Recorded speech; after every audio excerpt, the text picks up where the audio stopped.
누구나 개혁이 필요하다고 말하지만 그 누구도 그 개혁이 쉬울 것으론 보지 않는 개혁, 바로 검찰개혁이죠. 자, 문재인 정부에서도 검찰개혁이 지금 주요 개혁 과제 중에 하나로 되어 있는데 과연 가능할지, 바로 이 검찰개혁 문제를 정면으로 다룬 책이 나왔습니다. 권력과 검찰이란 제목이고요. 부제가 무시무시해요.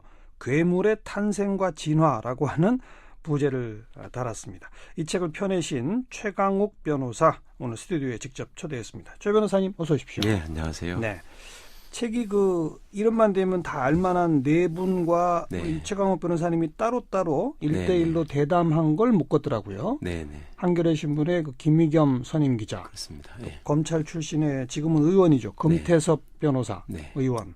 그다음 판사 출신의 각하새끼 짬뽕 유명한 네. 이정열 전 판사. 네. 그리고 민변의 핵심 멤버였던 김선수 변호사. 예. 이렇게 네 분을 딱 한 이유는 뭡니까? 우선은 저하고 좀 다행히 친분이 다 네. 많이 있는 분들이고요. 그다음에 각자의 영역에서 그간의 검찰을 굉장히 관심 있게 지켜보고 또 어떻게 하면 바꿀 수 있을까 이런 고민들을 함께 나눴던 분들이라서 예. 다들 이제 언론에서 바라보는 시각, 검사 출신, 또 판사로서 느낀 검찰, 또 변호사가 느낀 검찰, 이런 게 직업별로 의미가 있다고 생각을 해서요. 네. 근데 네 명 다 이 괴물의 탄생과 진화라는 부제에 동의하던가요? 제가 사실은 지은 이름인데요. 동의까지는 구하지 않았고 얘기하다가 당연히 동의하실 걸로 알고. 예. 그러니까 네 분도 다 검찰은 괴물이다. 그렇습니다. 예. 언제 태어난 거예요, 이 괴물로서의 검찰이? 처음부터 괴물나? 사실은 재헌의회에서 이제 우리 검찰 제도를 처음 설계할 때에는 예. 친일 경찰들이 장악한 경찰 조직에 대한 우려 때문에 어떻게 보면 한시적으로 검찰에다가 권력을 몰아준 셈입니다. 네, 그러니까 네. 이제 소수의 검찰을 통해서 그 시절에 보면은 일제 강점기에 적폐가 쌓여 있는 경찰을 인권과 합법성의 관점에서 통제를 하자.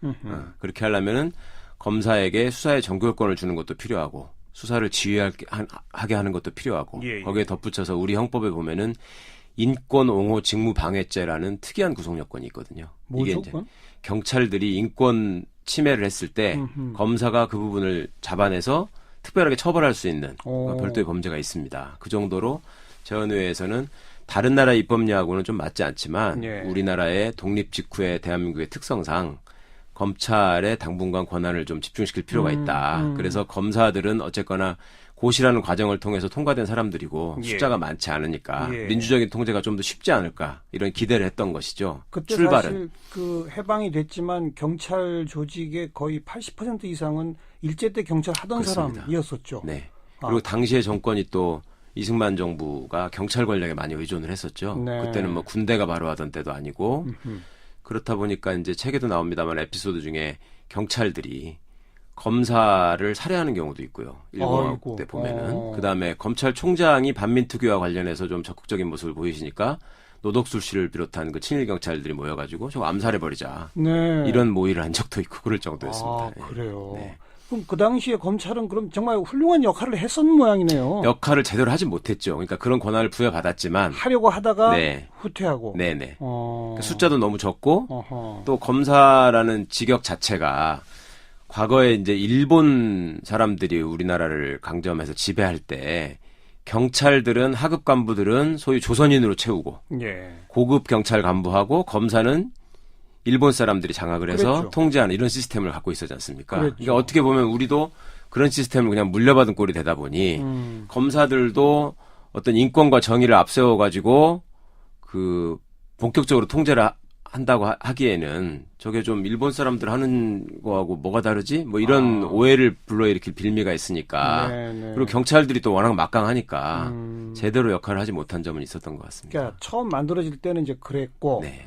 근데 그때 부여된 수사에 대한 지휘권, 네. 또 그다음 공소권, 독점, 그렇죠. 네. 그거는 그 후로 한 번도 바뀐 적이 없잖아요. 그렇습니다. 오히려 강화가 됐으면 됐지. 바뀐 강화됐어요, 적이 없는데요. 오히려? 사실은 이게 이제 일반 시민들이 잘 모르시는 일인데 4.19 혁명 이후에 이제 2공화국 정부가 수립되고 예. 그때 이제 의원내각 전법으로 바뀌지 않습니까? 예. 그리고 어떻게 보면 그때 이제 새로운 민주화의 과정을 밟아가는데 그때 2공화국 의회에서 이미 자 이제 검찰의 권한을 제자리로 돌려놓자.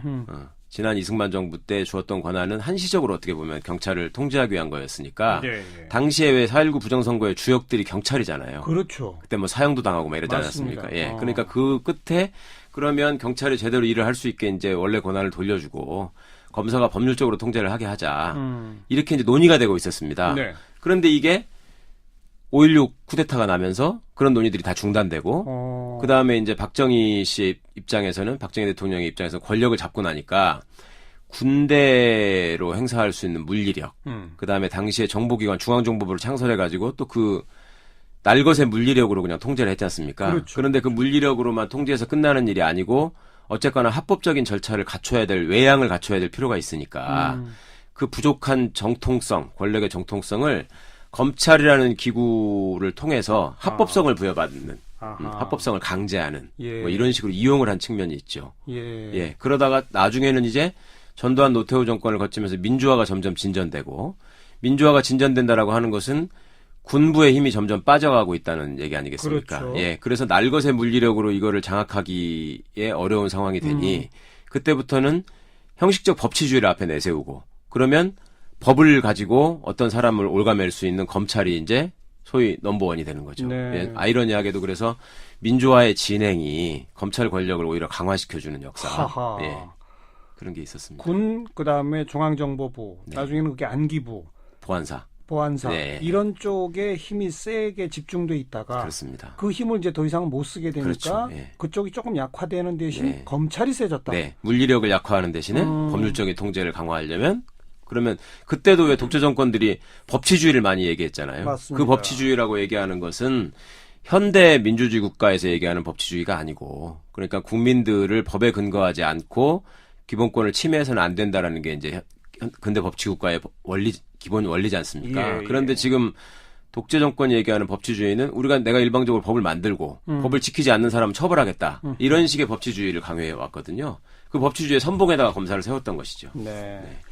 그 4.19 직후에 이공화국에서도 검찰의 힘을 좀 빼야 된다는 논의가 있다가 이제 무화됐다고 그러지 않았습니까? 네. 그다음 박정희 정권, 전두환, 노태우 이 군부 정권이 지난 후 네. 김영삼, 김대중 그 정부 때부터는 검찰 개혁 얘기가 안 나왔어요? 그때도 사법개혁위원회라는 형식으로 어느 정도의 추진을 하고는 있었죠. 네. 그런데 사법개혁이라는 거는 명칭 자체에서 보시듯이 사법부를 중심으로 되는 거 아니겠습니까? 그렇죠. 그러니까 검찰은 사법부 소속이 아니고 행정부 소속이다 그렇죠. 보니까 예. 사법개혁의 중심에 놓일 수 있는 주제가 아니었고요. 그다음에 또 하나 측면에서 김영삼 대통령이 하신 유명한 말이 있는데 내가 장관 20명을 줘도 검찰총장하고 안 바꾼다. 이런 말씀을 하셨다는 거예요. 그러니까 실제로 권력자가 돼서 어떤 그 하고 싶은 일들을 해나려다 보니 검찰 권력이라고 하는 것이 정치 권력의 입장에서는 굉장히 편하고 유용한 거죠. 예, 그렇죠. 예, 하나로 다 모여 있으니까.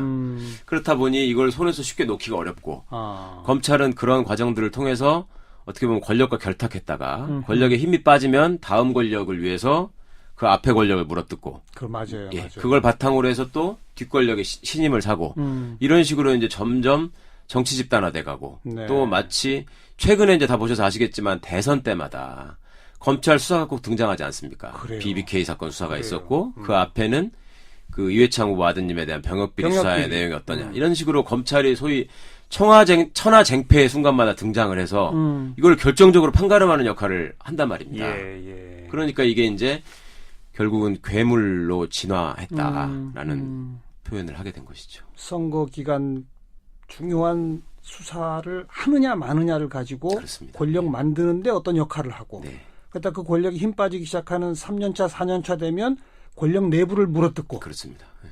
이야. 그래서 차기 정권을 또 나름 설계를 하죠. 다음 네. 정권에다가 뭐를 갖다 바칠까. 이런 모습이 반복되다 보니 국민들이 보시기에도 검찰이 어떤 수사를 할 때 항상 그 의도를 궁금해한단 말이에요. 네, 예, 네. 그 범죄의 실체나 증거를 궁금해하시기보다는 그리고 또 검찰이 그걸 알기 때문에 정치 지형이나 언론을 또 최대한 활용하죠. 예, 그렇게 해서 계속 쌓여가는 문제들이 있었기 때문에. YS 정권 때는 바로 그랬고 네. DJ 정부 때도 검찰 개혁에 대한 무슨 눈에 띄는 조치는 별로 없었죠. 그때 이제 김대중 대통령께서 처음에 취임해가지고 검사장들을 청와대로 초치해서 오찬을 베풀면서 그때 이제 검사장들이 굉장히 긴장한 상태로 갔다는 겁니다. 네. 자신들이 사형을 구형하고 집행하려고 했던 사람이 맞아요, 대통령이 맞아요. 된 거잖아요. 그렇죠. 그런데 거기서 김대중 대통령이 휘호를 하나 써주거든요.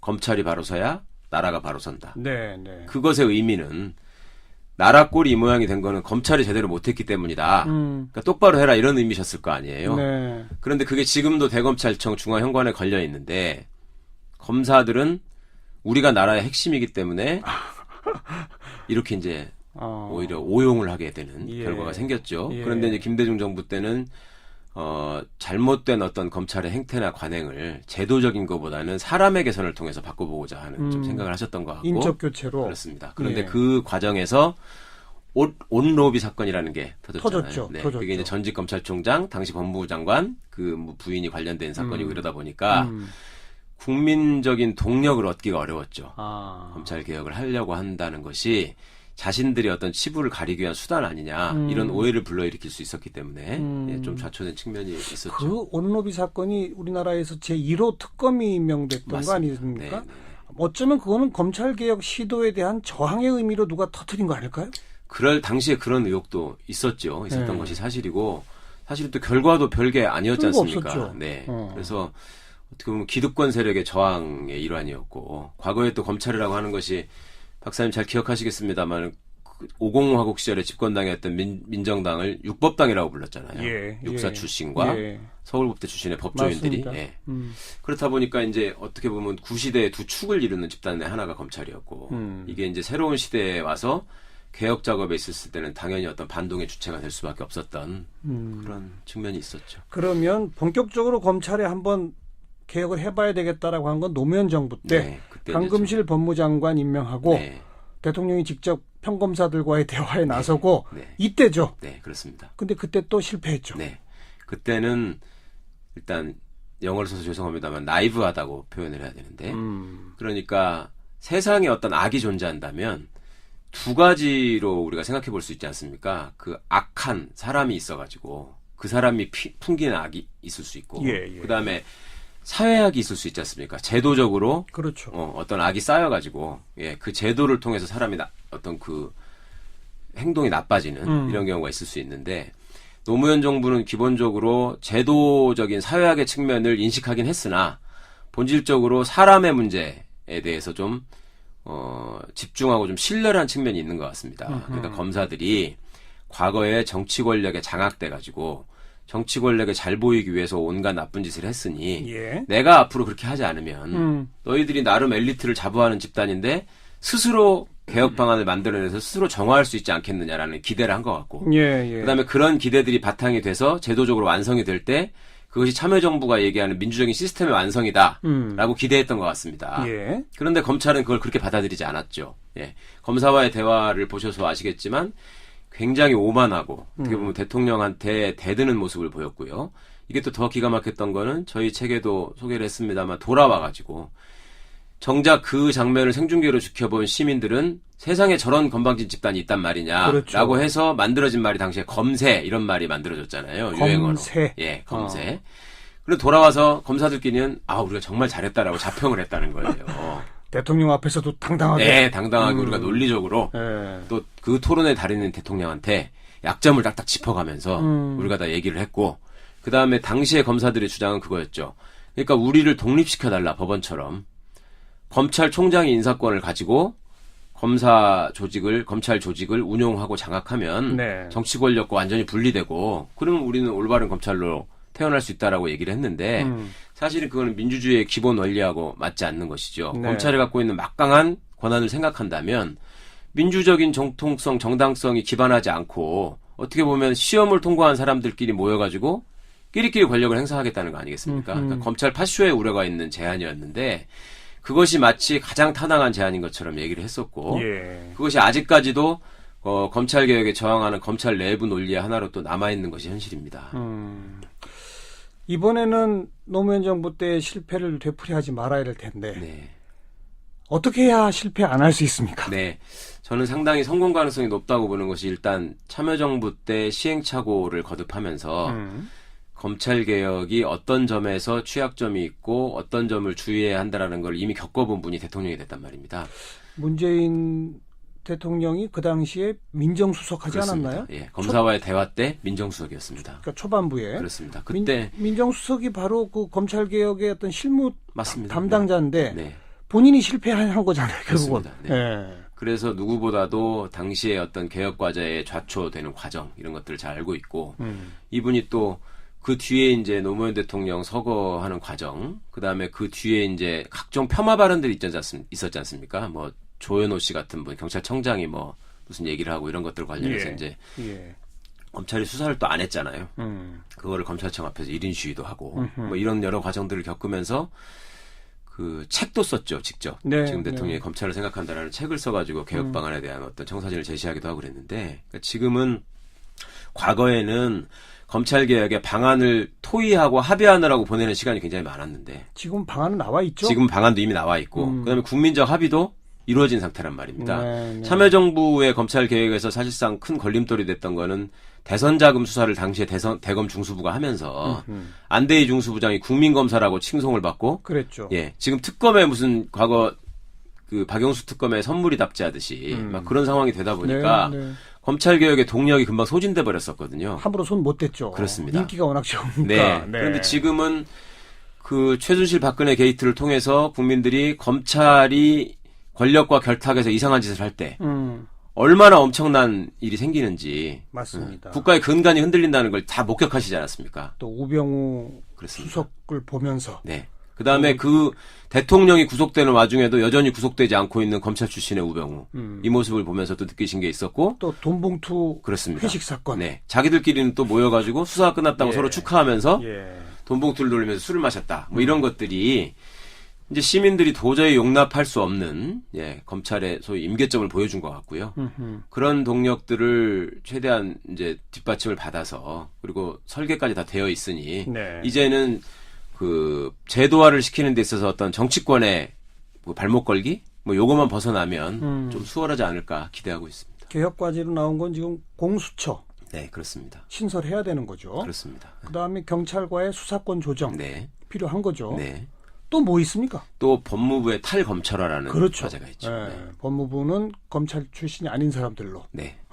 또 그다음에 이제 나머지는 검사들이 또 각종 국가기관에 파견돼 가지고요. 청와대를 비롯한 사실상의 청와대 민정수석실도 검사들이 장악하고 있었지 않습니까? 그렇죠. 그리고 각종 기관들의 검사들이 굉장히 많이 나가 있거든요. 네. 이런 부분들도 정리를 해서 검사라는 집단이 기본적으로 국민들을 위해서 수사 과정에서 빚어질 수 있는 인권 침해를 막아내고 그다음에 불법적인 수사 같은 거를 통제하는 수사지휘 내지는 합법적인 공소유지의 역할에 전념하는 법률 전문가 집단으로서 일을 해야 된다는 것이죠. 알겠습니다. 오늘 일단 여기까지 말씀 듣고요. 혹시 가능하시면 내일 한 번 더 나오실래요? 아, 예, 그러시죠. 검찰이 도대체 어떻게 힘을 쓰기에 우병우 수석 같은 일들이 벌어지는지 그 낱낱한 그 민낯을 좀 듣고 싶어서요. 예, 기회를 주시면 뭐 고맙겠습니다. 내일 다시 뵙겠습니다. 예, 감사합니다. 권력과 검찰이란 책을 들고 오신 최강옥 변호사 함께 만났고요. 내일 2부가 또 이어집니다.